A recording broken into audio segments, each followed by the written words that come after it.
Hey everyone, welcome back to my channel where I love two things, Jesus, my Lord and Savior, and food. So today we are going to be making adobo mix, the seasoning mix that goes in a lot of Hispanic dishes. We do not eat a lot of Hispanic foods, so I really don't ever buy it or have any on hand.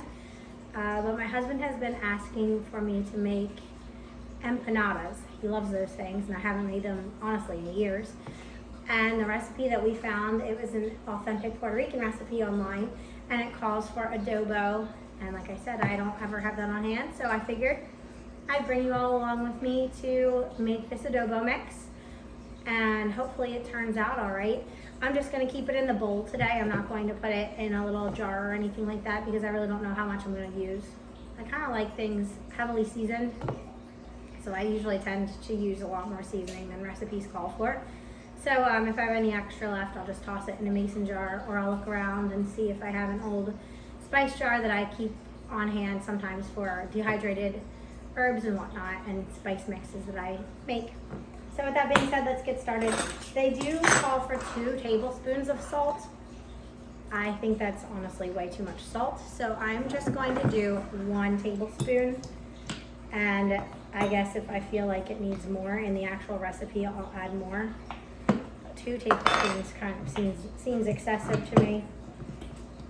So we're gonna do salt, tablespoon of paprika,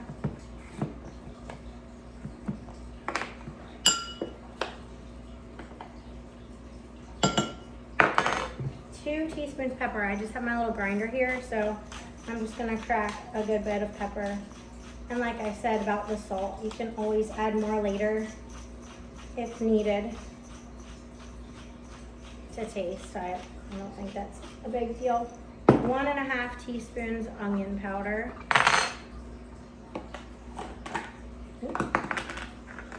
It's going everywhere.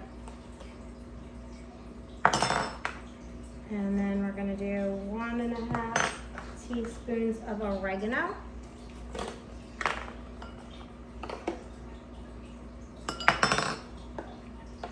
And then we've got 1.5 of cumin.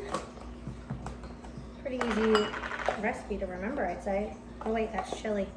That would have been bad because we already added that. Oh, no, we didn't add that yet. 1.5 cumin.